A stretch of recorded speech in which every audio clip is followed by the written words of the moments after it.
देखिए स्टूडेंट्स, इस लॉकडाउन में आपको 12वीं का सिलेबस कराया जा रहा है, तो आप भी हो सके तो कुछ चीज़ें सीखे और सिखाए। जैसे लॉकडाउन का यही सबसे बड़ा फ़ायदा आपको करना है। इस समय का सबसे बड़ा इसको यूज़ करना है, किस तरह यूज़ करना है कि हम कुछ सीखे और सिखाए। तो इस लॉकडाउन में आपको मैं अपनी 12वीं का फर्स्ट चैप्टर है रेनबो वाटर। वाटर ये लेक है सीवी रमन, चंद्रशेखर वेंकटरमन। जैसा कि इस अबाउट द लेशन के बारे में आपको मैं बताऊंगा। सबसे पहले इनका परिचय कराते हैं रमन, सीवी रमन का। इनका पूरा नाम था चंद्रशेखर वेंकटरमन। ये पूरे आपको दे रखा होगा, चंद्रशेखर वेंकटरमन। ठीक है, ये इनका सदर इंडिया में है। इनका सदर इंडिया या फिर सदर इंडिया,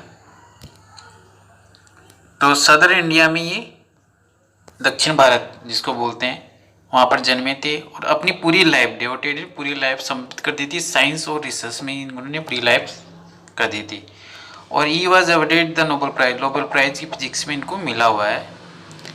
द थ्योरी एक्सपाउंड यानी प्रतिपादित की थी इसका रमन इम्पैक्ट का, इसने एक थ्योरी प्रतिपादित की थी, उसका रमन प्रभाव जाना जाता है। और ये साइंस के लिए ज़्यादा पॉपुलराइज है अपने लेखों के लिए। उनके लेखक आसान होते हैं, चार्मिंग होते हैं, विटी स्टाइल होती है। विटी यानी मतापूर्ण तरीके से लिखे जाते हैं। और ये साइंस जार्गन से एकदम बिल्कुल जो शब्द जाल होते हैं साइंटिफिक, उनसे मुक्त है। और जो इनकी गहरी जड़ें हैं वो नेचर में जमी हुई है, जो नेचर की सुंदरता है, इंडियन आर्ट और एंशियंट ट्रेडिशन में जमी हुई है। ठीक है, अब जो पाठ की मुख्य थीम है वो सबसे इम्पोर्टेंट है। ये देखिए आप पाठ की मुख्य थीम को, जो इस पर जो फोकस करना पड़ेगा। द ऐसे water is genuine appeal for conservation of water. Conservation ही संरक्षण करना, संरक्षण करना। तो सबसे लेखक ने सीवी रमन ने लोगों से अपील की है कि पानी का संरक्षण किया जाए, कंजर्वेशन ऑफ वाटर। किस लिए? वेलफेयर फॉर इंडिया, लोग मतलब भारत के कल्याण के लिए। विशेष रूप से किसके लिए? एग्रीकल्चर फील्ड, जो प्राकृतिक स्रोतों पर निर्भर है, एग्रीकल्चर जैसे मौसम, पानी, जल, हवा पर निर्भर है एग्रीकल्चर, उस पर सबसे भारत में एग्रीकल्चर के लिए पानी का संरक्षण किया जाना चाहिए। यही दिस ऐसे present water of the basis of life. उन्होंने कहा कि पानी जीवन का, भारतीय जीवन का जो आधार है वो प्रस्तुत करता है। अब इसके लिए आपको पहले वोकेबलरी हम देखते हैं, पार्ट स्टार्ट करने से पहले वोकेबलरी की तरफ। ये देखिए ग्लोसरी है, इसमें पहली मीनिंग है एलिक्सर। एलिक्सर का अर्थ क्या होता है? एलिक्सर होता है जीवन अमृत। ये जीवन हिंदी में अमृत है, ये अमरता प्रदान करता है। इसका आप बोल सकते हैं एलिक्सर यानी अमृत। डोट यानी घूट, यानी amount of a liquid drink at once time without stopping. यानी हम बिना एक घूट पानी पीते हैं, लगातार पानी पीते हैं तो एक घूट माना जाता है, वही घूट है। लीबियन डेजर्ट, ये अफ्रीका में नॉर्थ ईस्टर्न पर है, उत्तर पूर्व भारत में सबसे बड़ा मरुस्थल है। और पश्चिम कौन सा? सारा मरुस्थल है।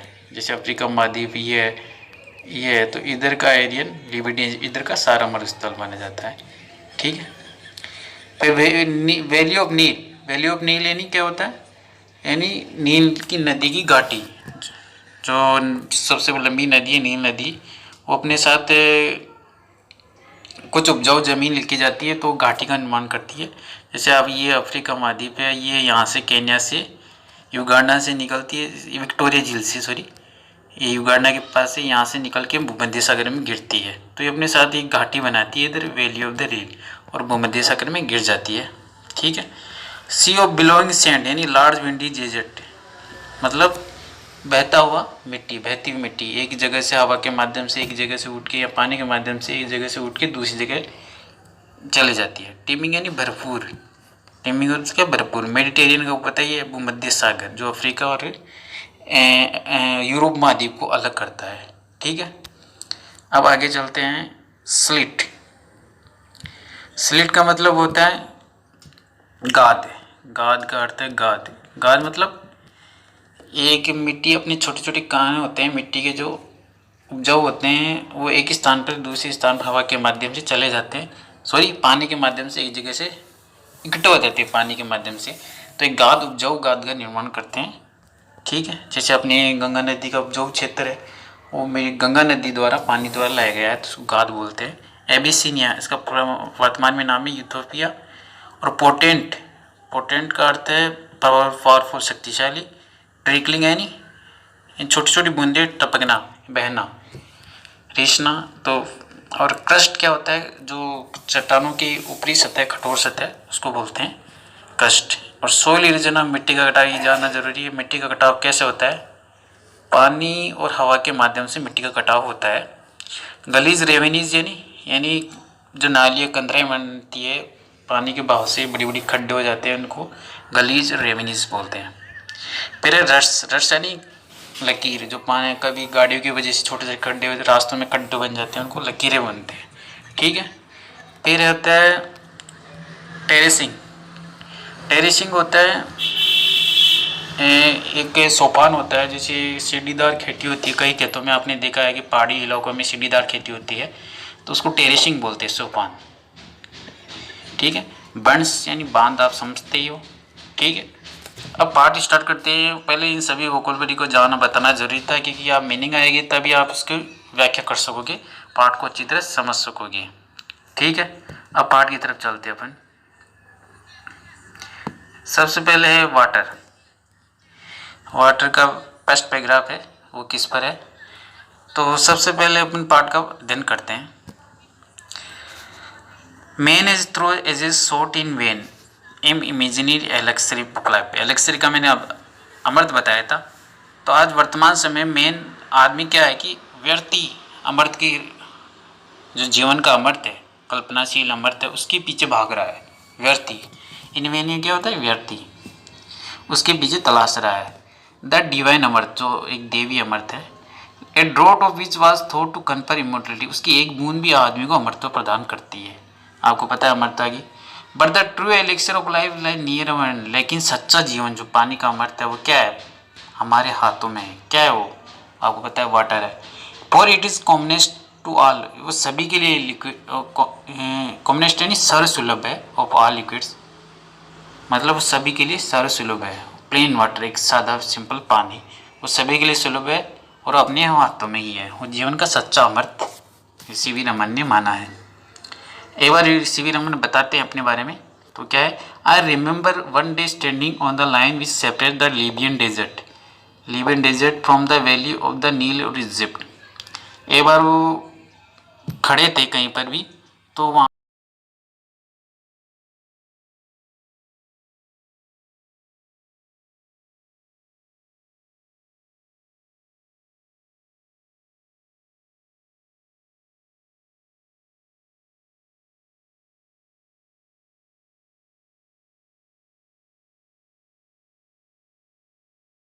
पर खड़े थे। एक तरफ तो सारा रेगिस्तान था और एक तरफ उपजाऊ इजिप्ट यानी मिस्र की जो नील घाटी के द्वारा बनाई गई थी वो है, वहाँ पर खड़े थे। एक तरफ रेगिस्तान था, एक तरफ उपजाऊ क्षेत्र था नील नदी का। वन साइड वाज विजिबल और सी बिलोइंग सैंड बहती हुई मिट्टी। एक तरफ थी एक पूरा रेगिस्तान था जो बहती हुई मिट्टी मिट्टी दिखाई दे रही थी। Without a sprig of green single living things anywhere visible, वहाँ पर कोई भी हरी भरी चीज़ नहीं, एक निशान भी नहीं था, न कोई जीवित प्राणी का वहाँ पर निशान था, कोई दिखाई नहीं दे रहा था।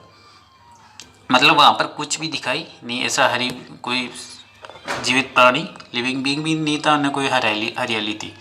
दूसरी साइड क्या थी, वहाँ पर एक ग्रीनिस्ट हरी भरी उपजाऊ गरी भरी मतलब हरियाली थी और फर्टाइल उपजाऊ भूमि थी और डेंसली पॉपुलेटेड एरिया और घनी आबादी क्षेत्र था। तो एक एनीवेयर ऑन द अर्थ, तो इस तरह लोग। और टेमिंग विथ लाइफ और वेजिटेशन, टेमिंग यानी भरपूर, लाइफ किस प्रकार थी, लाइफ से भरपूर और वेजिटेरियन वनस्पति थी। इस प्रकार दो हिस्सों में बटी हुई थी। अपन बता सकते हैं कि जहाँ पर वो लेखक खड़े थे सीवी रमन, वो बताते हैं एक तरफ तो सारा रेगिस्तान था और दूसरी तरफ वहाँ पर उपजाऊ जमीन थी, वहाँ पर बहुत सारी जनसंख्या थी और वहाँ पर वनस्पति हरियाली थी। तो इस तरह दो डिवाइडेशन वहाँ पर बटे हुए थे। ठीक है, what made the wonderful difference, ये इस तरह इतना अंतर कैसे बनाता है ये देखना है। Why is the water of river Nile flowing down to the Mediterranean from its source. अगला है मेडिटेरियन फ्रॉम सोर्स, ये क्यों इतना इम्पोर्टेंट, क्यों इतना डिफरेंस बनाता है, तो इसका कारण बताते हैं सी रमन। इसका कारण है नील नदी जो भूमध्य सागर में गिरती है और कुछ हजारों मील दूर पर ये चलती है। ठीक है, तो आपके पहला ही प्रश्न है, हाउ वाज मिजिट made by the river Nile. मिस्र का निर्माण नील नदी द्वारा किस प्रकार हुआ है। तो इसका प्रश्न अब आएगा आंसर, ये आपके पहला प्रश्न है, इसमें से आपको मिल जाएगा। तो अब इसका पहला प्रश्न क्या है, किस प्रकार मिस्र का निर्माण हुआ नील नदी के द्वारा। तो अब देखते हैं।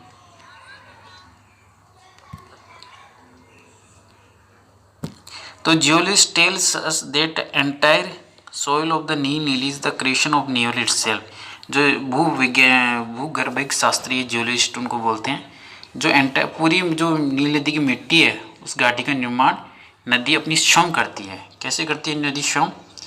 Broad down is the finest silts, जो सबसे छोटे छोटे कण है, गाद है, वो अपनी बाढ़ के साथ पानी के साथ ले आती है। From the higher land of एबिनिशिया, एबिनिशिया से वो लेके आती है, and from remote central Africa and laid down through the ages through the which the Nile flowed into the sea Egypt.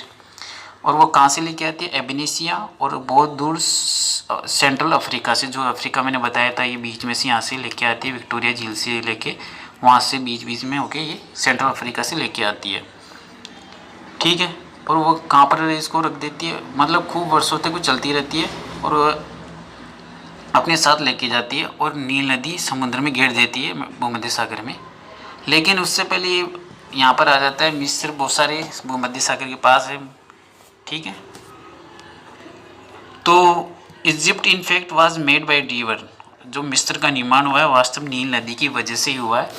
It's ancient, तो ये आपके प्रश्न बन गया नील मिस्र का निर्माण किस प्रकार हुआ है नील नदी के द्वारा। तो बताते हैं कि ये अपने साथ फाइनेंस स्लिट यानी उपजाऊ भूमि लेके आती है। ठीक है,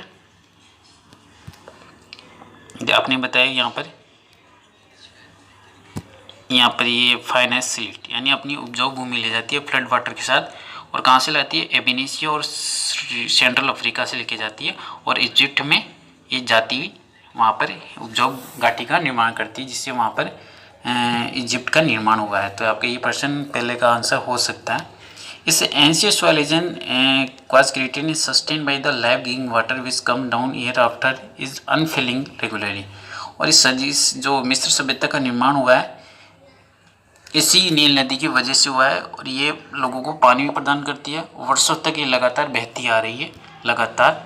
ठीक है, फिर सेकंड पैराग्राफ देखते हैं। सेकंड पैराग्राफ में हम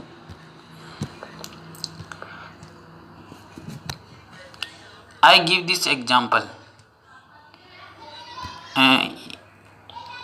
and could maybe others to emphasize that this common substrate which may take for granted in our everyday lives is the most important, most wonderful things on the face of earth।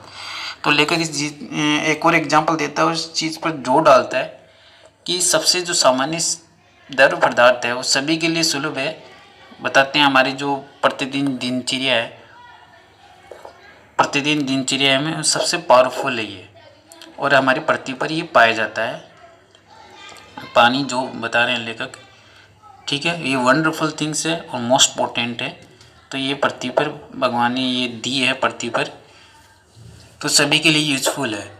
It played a roast of vast significance shaping the course of earth history and countries. और इसमें बड़ी भूमिका निभाई है, बहुत significance है, महत्वपूर्ण भूमिका निभाई है भारत का जो इतिहास बनाने में और बहुत सारे देशों को बनाने में।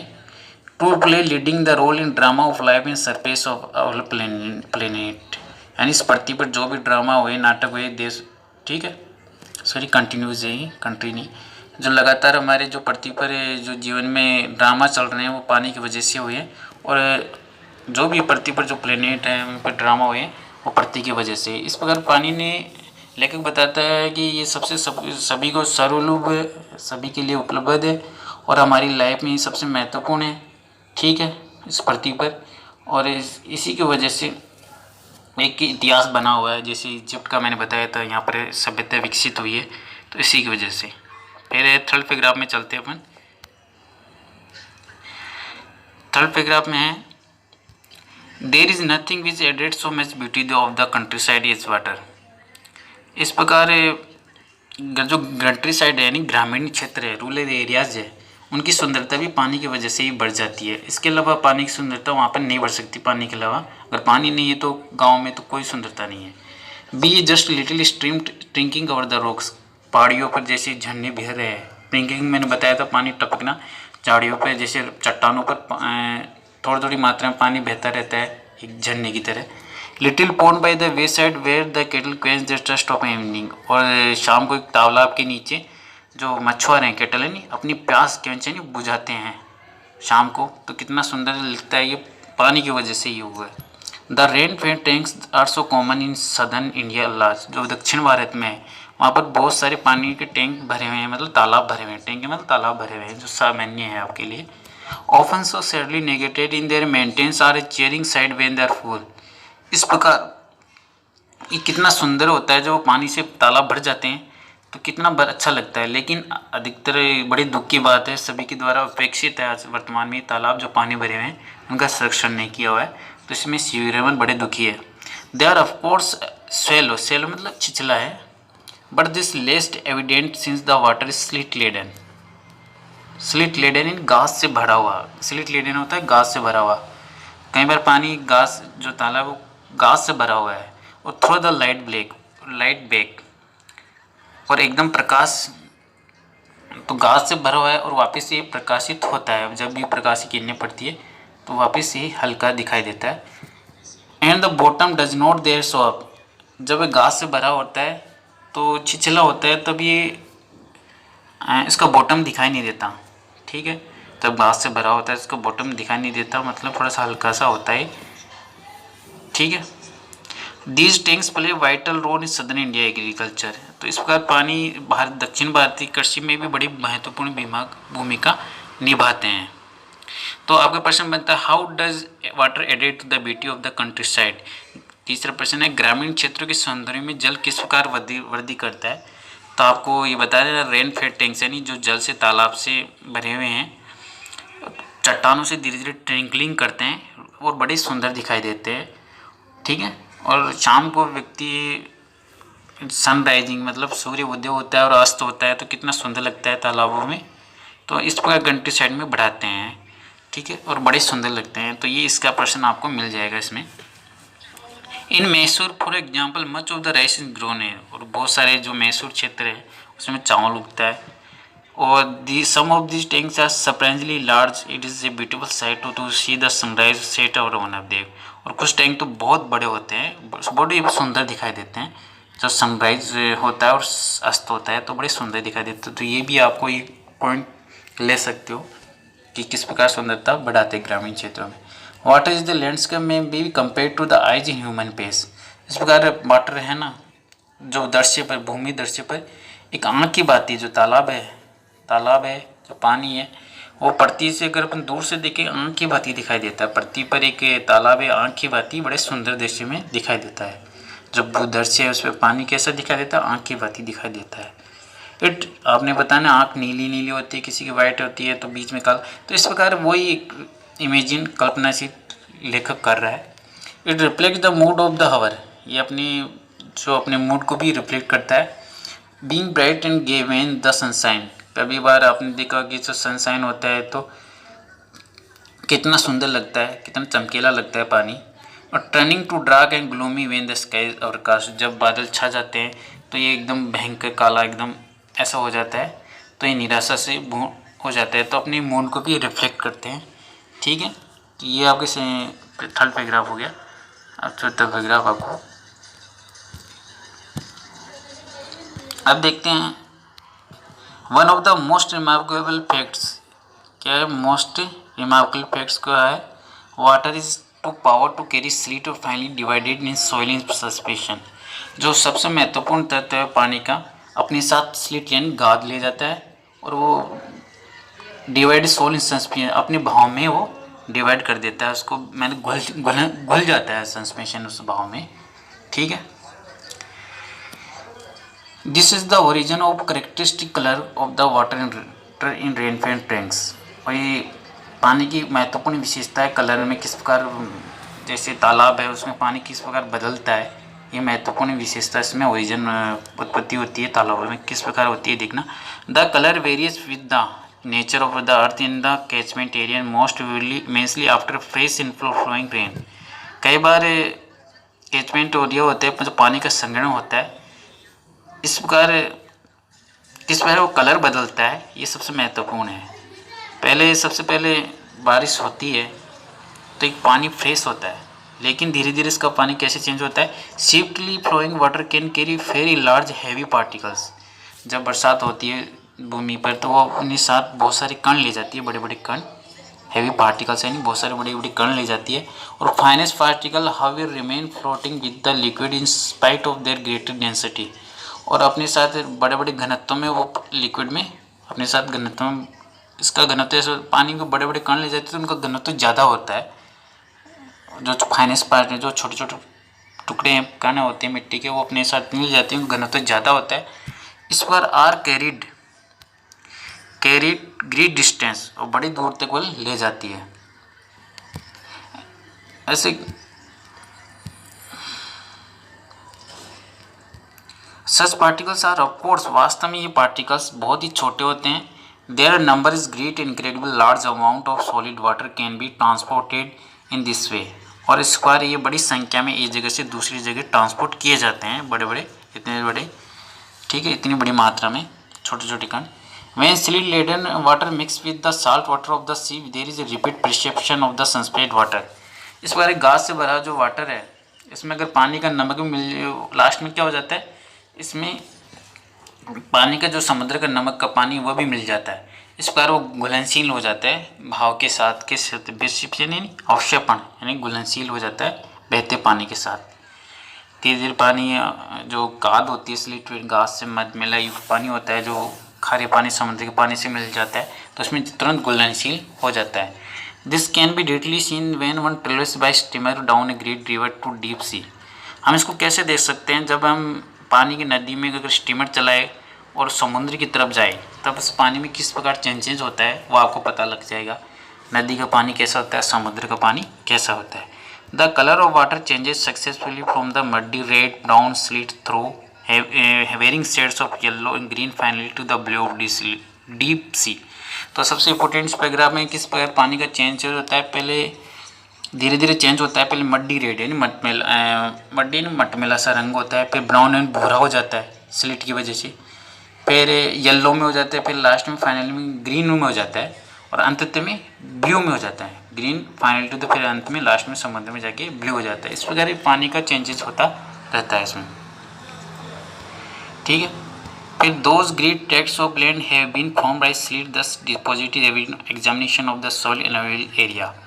तो इस प्रकार भूमि के जो बड़े बड़े टुकड़े हैं इसी प्रकार निर्माण किए गए हैं। जैसे आपने गंगा नदी का एलुवियल एरिया उपजाऊ जलोढ़, इससे गंगा नदी का जो उपजाऊ मैदान है जलोढ़ मिट्टी, उसको जलोढ़ मिट्टी बोलते हैं, पानी के बहाव द्वारा बनाई गई थी।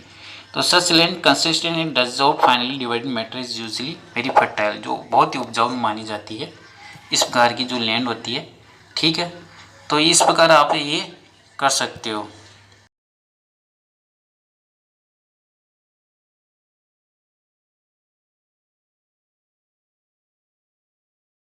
कि अब paragraph the flow of water आपको दिखाई दे रहा है, ये द फ्लो ऑफ वाटर।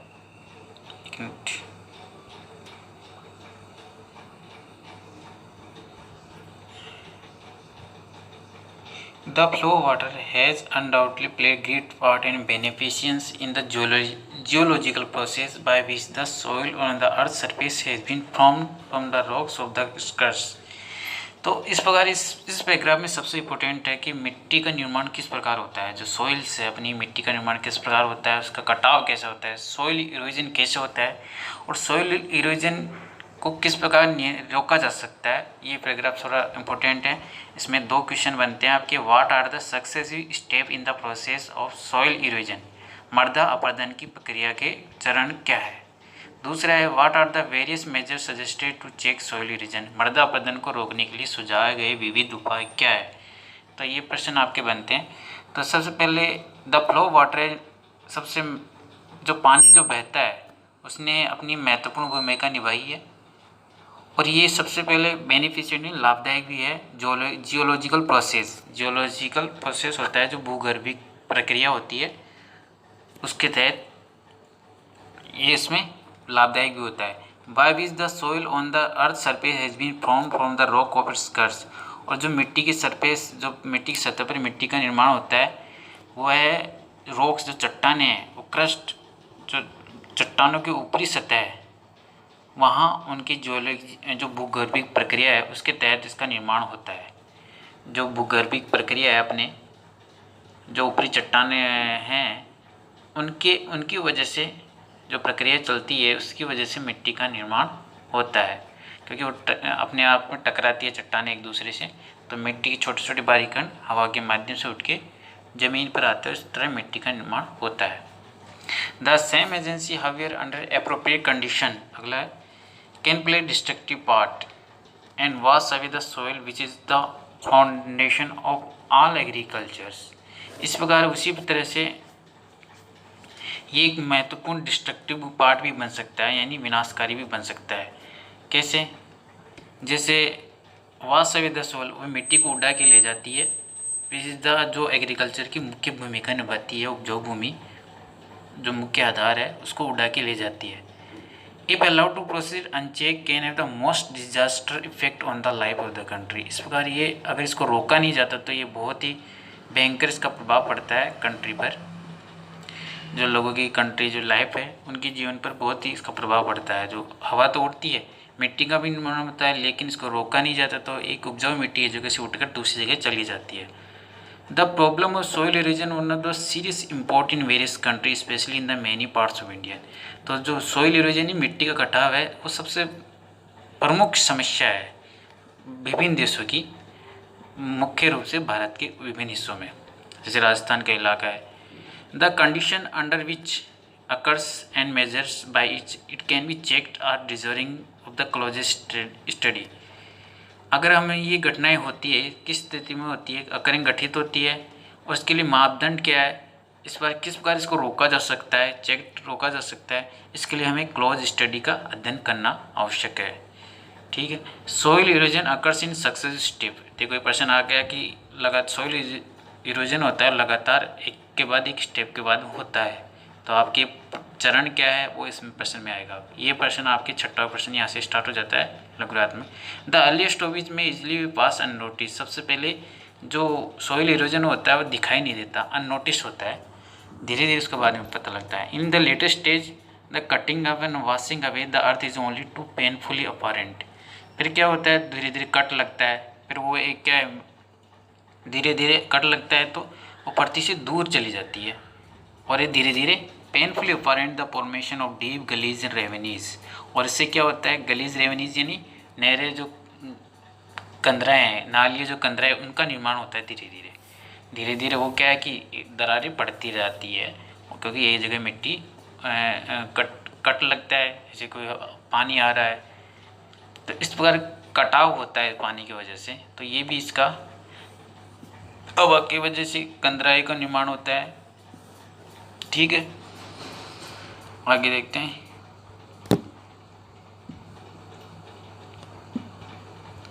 फिर है which make all agriculture impossible, जो एग्रीकल्चर को इम्पॉसिबल बना देती है। Sudden burst of excessive heavy rain resulting large run off surplus water is the principal factor in causing soil. सबसे प्रमुख कारण है मिट्टी का कटाव का प्रमुख क्या है, अत्यधिक वर्षा, एक्सेसिव हेवी रेन, अत्यधिक वर्षा होना एकदम से, जिससे अत्यधिक पानी हो जाता है और मिट्टी अचानक सूख नहीं पाती, इसका भी वजह से सोइल इरोजन होता है। Contributory causes are the slope of the land, और दूसरे और उसमें सहयोग कौन करते हैं, लैंड का स्लोप यानी ढलान। जैसे कई बार ढलान होती है, मिट्टी पानी का वेग तुरंत इतनी तेज़ी से आता है कि हो जाता है इससे। दूसरा removal of the protective coat of vegetation, और जैसे वनस्पति का जो सुरक्षात्मक आवरण है, प्रोटेक्टिव कोट यानी सुरक्षात्मक आवरण का हटना, जैसे अपनी घास है वो उसको बनाए रखती है, मजबूती, जड़, पेड़ पौधे हैं, ये ज़मीन को बनाए रखते हैं, लेकिन हटने के बाद में क्या है, मिट्टी का कटाव तेज़ी से होता है। The existence of रट्स along which the water can flow with rapidly gathering moment and the absence of any checks to such flow। और कई बार होता है कि रट्स यानी लकीरें होती है, कई गाड़ियों की वजह से ज़मीन पे बन जाती है और उसमें पानी बहने लगता है धीरे धीरे, और वैसा होता है कि वो लगातार बहने के बाद में बड़ा रूप धारण कर लेता है, उसको रोकना ज़रूरी है। इस तरह के incredibly large quantity of precious soil can be wash away if such condition exist. इस तरह कंडीशन रहती है तो बहुत ही महत्वपूर्ण मिट्टी है वो बहा ली जाती है, वासुदेव में बह ले जाती है। As it unhappily to open the case, ये प्राय देखा जाता है, ये दुखद समस्या है। The menace with soil erosion present to the continuance of successful agriculture is alarming one in many parts of India।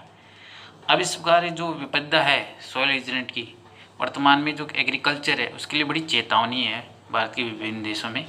Calling urgently for attention and preventive action, और इसके लिए हमें अंटेशन की ज़रूरत है और इसके रोकथाम उपाय के लिए भी ज़रूरत ही है। प्रिवेंटिव यानी रोकथाम। The terracing of the land, अब इसके क्या है, टेरेसिंग ऑफ द लैंड यानी सीढ़ीदार सोपान की तरह खेती करना, यानी सीढ़ीदार खेती होती है कहीं पहाड़ी इलाकों में होती है। The constructive of bunds to check, और बांधों का निर्माण करना, जैसे पानी का एकदम से अगर ज़्यादा बरसात हो जाए तो रोक भी सके। The flow water, the practice of counter cultivation, और ऐसी an appropriate ways of vegetation, और ऐसी वनस्पति का निर्माण करना जो सुरक्षात्मक आवरण दे और इससे मिट्टी की समस्या न हो। फिर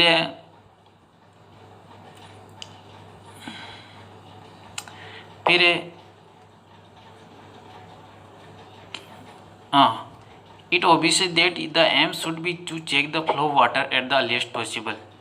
इस पर ये वनस्पति का निर्माण करना और ये जिससे इसको रोका जा सके। It is obvious that the aim should be to check the flow water at the earliest possible stage. इस प्रकार स्पष्ट है कि इसको प्रारंभिक चरण में इसको रोक देना चाहिए क्योंकि बाद में ये ज़्यादा हाई हो जाती हैं। Before it is acquired any appropriate moment and corresponding large destructive power, और ये बाद में बड़ा रूप धारण कर लेती है, डिस्ट्रक्टिव पावर कर लेती है, तो इसके पहले चरण में इसको रोक देना सबसे बड़ा यही अपना उद्देश्य होना चाहिए। ठीक है, तो इसमें सबसे पहले ऊपर वाले पैराग्राफ में आपको ये लगा कि इसमें सॉइल इरोजन किस प्रकार हुआ है, मिट्टी का निर्माण होता है और इसका सॉइल इरोजन कैसे होता है, इसको रोकने के उपाय ये आपको इसमें बताया इस पैराग्राफ में। फिर अगला पेज है water is the basis of life. इसमें बड़ा क्वेश्चन बन सकता है कि पानी मुख्य जीवन का आधार है, किस प्रकार है, आपके प्रश्न पूछ सकता है किस प्रकार पानी, इसको संक्षिप्त रूप में बताइए। What is the basis of life, elaborate with reference to human animal plant life. जल जीवन का आधार है, ये लॉन्ग क्वेश्चन में आपके प्रश्न भी है। मानव पशु और वनस्पति जीवन के संदर्भ में इस कथन की व्याख्या कीजिए, तो ये आपके हो सकता है, तो इसको थोड़ा सा ध्यान से दिए।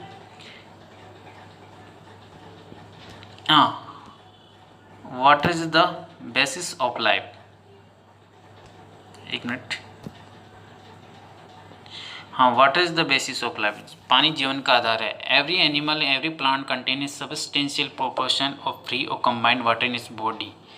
प्रत्येक जानवर हो, जैसे प्रत्येक पौधा हो, एक सब्सटेंशियल पर्याप्त अनुपात होता है पानी का, और फ्री और combined water in its body, यानी बॉडी में एक पर्याप्त अनुपात पानी होता है। कोई भी जानवर हो, मनुष्य, पेड़ पौधे हो, यानी 75% तो हर इंसान में पानी होता ही है।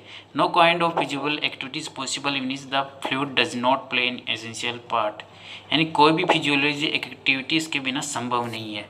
अगर आपका पानी नहीं है, फ्लूइड नहीं है आपके, ये जीवन का आवश्यक तत्व है, द्रव हमेशा आवश्यक तत्व है। Water is of course is necessary for animal life, is moisture in the soil is equally imperative in the life for the life growth of plants.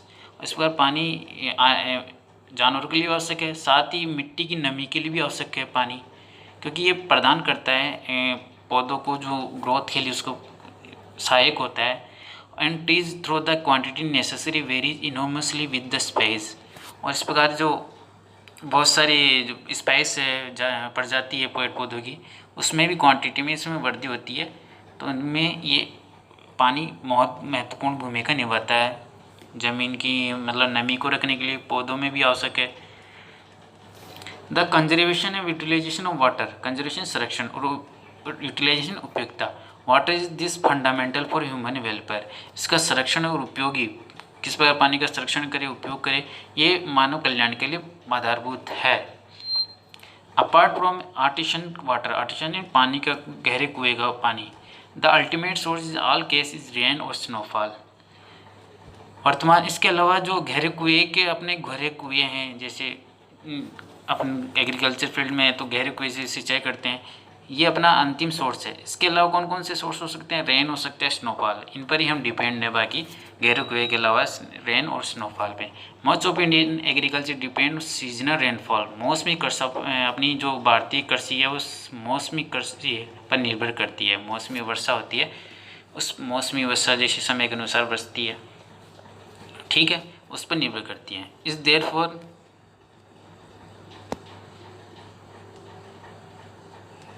Therefore very sensitive to any irregularities of the same. इस प्रकार ये बहुत ही failure है, जो मौसमी वर्षा है वो बहुत ही फेलर है, कभी कभी अनियमितता भी होती है, ठीक है। The problem of soil erosion and inadequate irregular rainfall closely connected with each other. इस प्रकार जो मिट्टी का कटाव है और लगातार वर्षा है, ये एक दूसरे से बहुत ही संबंध है, एक दूसरे से बहुत ही संबंध है इनका।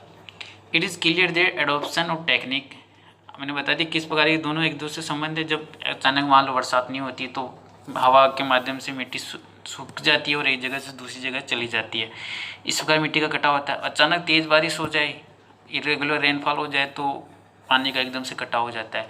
तो एक इसमें सतत आवश्यक है, पानी की रेगुलरिटी बनी रहे तभी मिट्टी का नमी रहती है। It is clear that the adoption of technique preventing soil erosion would also help to conserve and keep the water where is wanted।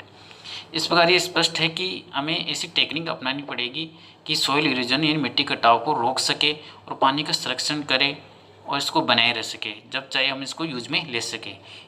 In other words on and in the soil with such technique therefore serve a double purpose. और इस प्रकार इसका दूसरे शब्दों में देखे किस प्रकार इस प्रकार टेक्निक का उपयोग डबल पर्पज़ के लिए कर सकें, तो इस प्रकार हमें टेक्निक अपनानी पड़ेगी। तो ये सोइल इरोजन टेक्निक का जो पानी का संरक्षण है उसके टेक्निक पूछ सकते हैं आपके पर्सन, क्या हमें कौन सी टेक्निक है, what are the major uses of water for the development of modern age. जल के मुख्य उपयोग क्या क्या है, वर्तमान में उसको किस प्रकार नियंत्रित किया जाना चाहिए, किस प्रकार टेक्निक मतलब इसका संवर्धन किया जाना चाहिए पानी का। तो इस बार ये प्रश्न आपके पूछ सकते हैं लॉन्ग क्वेश्चन में। It is evident however that in country having only seasonal rainfall, ये स्पष्ट है कि भारत में मौसमी वर्षा है। In immense quantity of rain water must necessary run off the ground, और इसमें अत्यधिक पानी की बरसात से कभी कभी ग्राउंड में रन मतलब बह जाता है, भर जाता है। The collection of utilisation of this water is therefore vital importance. इस प्रकार इसका पानी का कलेक्शन और इसका उपयोग करना चाहिए जिससे का महत्वपूर्ण भूमिका निभा सके। Much of its down into the streams and rivers and ultimately finds is the way. बहुत सारी नदियाँ ऐसे, बहुत सारा पानी ऐसे चला जाता है नदियों के माध्यम से, अंत समुद्र में चला जाता है और व्यर्थ बह जाता है। तो incredibly large quantity of the precious fluid are thus lost to the country. इस प्रकार हमें इस पानी की जो बहुमूल्य है, इस प्रकार बहुत सारे हम खो देते हैं क्योंकि समुद्र में ऐसे ही चला जाता है इसका बिना उपयोग करते ही, तो इसका उपयोग हमें आवश्यक है। अगला देखिए,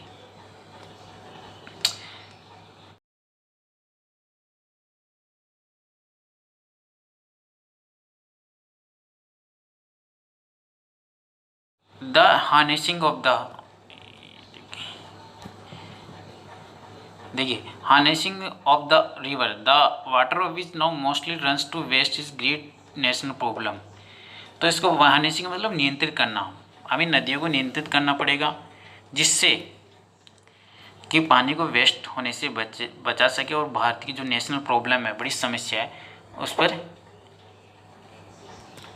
हमें विचार करना चाहिए कि हमें पानी को नदी के पानी को नियंत्रित करना चाहिए जिससे वेस्ट हो सके, इस पर हमें विचार करना चाहिए, ठीक है। और ये हमारी जो डील विद नेशनल लाइंस, जो हमारे राष्ट्रीय जीवन की एक लाइंस है, मतलब इस पर विचार करना चाहिए। Vast areas of blend which at present are more mere scrubs jungle, scrub मतलब झाड़ियाँ है।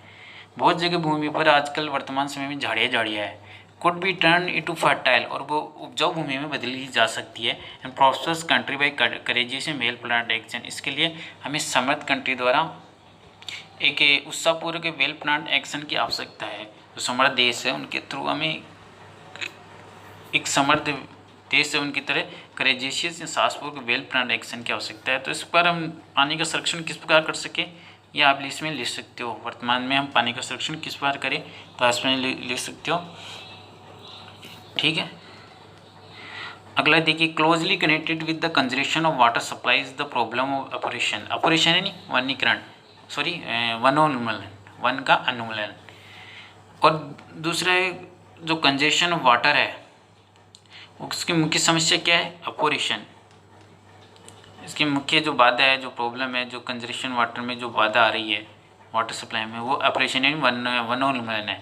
The systematic planning of suitable trees in every possible और इवन इम्पॉसिबल एरिया। तो हमें प्लांटेशन जो पौधे हैं उनको सही तरीके से प्लांटेशन करना पड़ेगा, तभी जो इम्पॉसिबल एरिया जहाँ पौधे जैसे रेगिस्तान हो वहाँ पर अच्छी तरह से हमें इस तरह प्लांटेशन करें जिससे हम इसको रोक सकें। The development of what one can call civilise forest, इसको हम सभ्य जंगल भी कह सकते हैं। इस प्रकार हम इसका विकास करें कि सभ्य जंगल कहला सके। As distinguish from wild untamed jungle, और इसको अलग कर सके किस प्रकार, जंगली खरपतवार जंगल है उनसे अलग कर सके। Which one of the most urgent need of India, जो वर्तमान में इसकी बहुत ही आवश्यकता है। ठीक है, such plantation would directly indirectly prove a source of untold wealth to the country. इस प्रकार प्लांटेशन हमारे लिए प्रत्यक्ष रूप से भारत के लिए एक महत्वपूर्ण धन हो सकता है। They would check soil erosion and conserve the rainfall of the country from flowing away to waste. इस प्रकार हम मिट्टी के कटाव को रोक सकते हैं और पानी के जो बरसात को उसको कंजर्व कर सकते हैं जिससे वो वेस्ट ना हो सके। And would provide the necessary supply cheap fuel, उस प्रकार ये हमें बहुत ही सस्ता फ्यूल प्रदान भी करता है, फ्यूल भी करता है। And the surrender unnecessary the wasteful conservation of farm made manure into form of fuel. इस प्रकार ये हमें अनावश्यक जो फार्म यार्ड मैन्योर यानी खाद होती है, जो खेतों की खाद होती है, उसको हम फ्यूल में बदल सकता है ये। ठीक है, अननेसेसरी जो वेस्टफुल कंजर्वेशन है उसको खाद में भी ये बदल देता है। ठीक है, मतलब खाद क्या होती है, जैसे प्लांटेशन अपन पेड़ पौधे लगाएंगे वर्तमान में, जो इनको सही तरीके से करेंगे, मान लो अगर वो होता है तो प्लांटेशन से क्या बनती है, खाद बन जाती है। उनके पेड़ पौधे पत्तियाँ और सब वो ज़मीन खाद बन जाती है, क्योंकि हम उनको पेड़ में नीचे में गाड़ देंगे तो ज़मीन उपजाऊ होगी। साथ ही वो फ्यूल भी बन जाते हैं नीचे दब के, उससे वो फ्यूल ईंधन भी उससे पैदा हो सकता है, कोयला बनेगा। आपको पता है पेड़ पौधे से नीचे अगर कोयले में बदल जाते हैं, इससे खाद भी उनकी बन जाती है। अगला देखिए paragraph, the necessary measure necessary to control the movement of water and conserve its supplies can also serve subsidiary purpose of value of life the countryside। Subsidy सहायक उद्देश्य भी हो सकता है इसका। पानी जैसे अपने पानी का संरक्षण करे, कंट्रोल करे, ठीक है, इसका बहुत ही उपाय मेजर आवश्यक हो सकता है। क्या दूसरा सहायक क्या हो सकता है, ग्रामीण इलाकों के लिए, ग्रामीण जो देहाती है लोग हैं उनके लाइफ में भी इसका महत्वपूर्ण भूमिका निभा सकता है। क्या निभा सकता है, by far the cheapest from the internal transport in the country by its boats and barges through canal river. तो ये सबसे इसमें इम्पोर्टेंट यही है कि जो यातायात होता है पानी के द्वारा थ्रू यातायात होता है, इंटरनल ट्रांसपोर्ट होता है, जल द्वारा यातायात, बोट्स एंड बार्जेस यानी डोगियों नावों द्वारा कैनल रिवर्स में, वो भी इसमें सबसे सस्ता है बजाय ट्रेन और हवाई जहाज़ की अपेक्षा। पानी का जल के यातायात के द्वारा व्यापार सस्ता है। We hear much about programme of rail road construction, हमें जैसे रेल रोड कंस्ट्रक्शन सुनते हैं, but far too little about the development internal waterways India. हम ज़्यादातर तो क्या रेल रोड कंस्ट्रक्शन के बारे में सुनते हैं, लेकिन सबसे इसके बारे में कम ही सुनते हैं। जैसे इंटरनल वाटरवेज अंतर्जल यातायात भारत में कम ही होता है, इसके बारे में कम सुनते हैं।